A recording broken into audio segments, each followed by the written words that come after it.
Assalaamu calaykum waraxmatullaahi wabarakaatuhu daawadayaasha ku xiran channelkeena Tiktoreyso Chia kusoo dhawaada mawduuceena maanta waxaan ka hadlaynaa faa'iidooyinka ay leedahay khubada.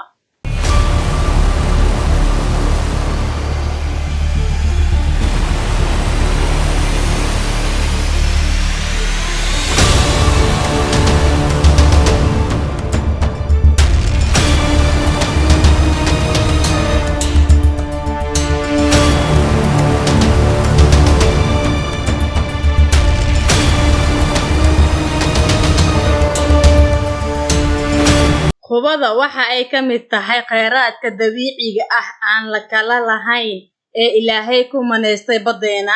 Hase yeeshee aysan ka faa'iideysan dad badan isticmaalka khubada.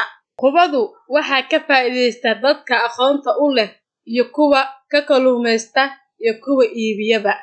Haddaba maxaad ka og tahay faa'iidooyinka ay leedahay saliidda iyo cunista hilibka khubada?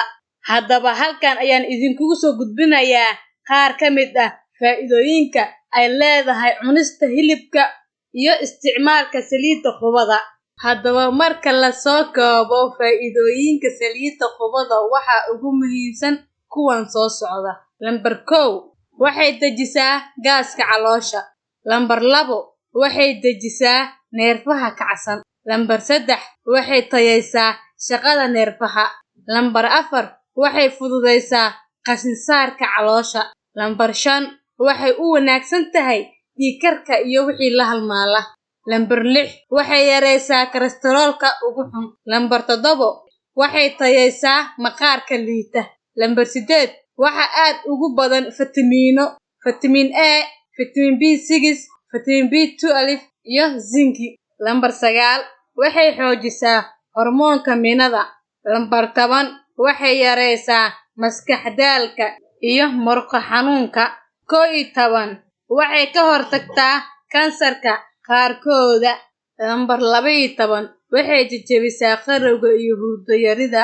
Lambar 13 waxay tayeysaa bacrinta ama farxida. Lambar 14 waxay soo nadiifisaa neef mareenka sanbabada. Lambar 15 waxay u fiican tahay neefta mindhicirada ee IBS loo yaqaano.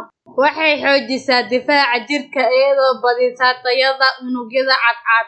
Haddaba dadyow badan oo ku nool daafaha caalamka oo ay Soomaali ka mid yihiin ayaa aaminsan in khubadu u roon tahay xagga iyo sariirta ama raganimada.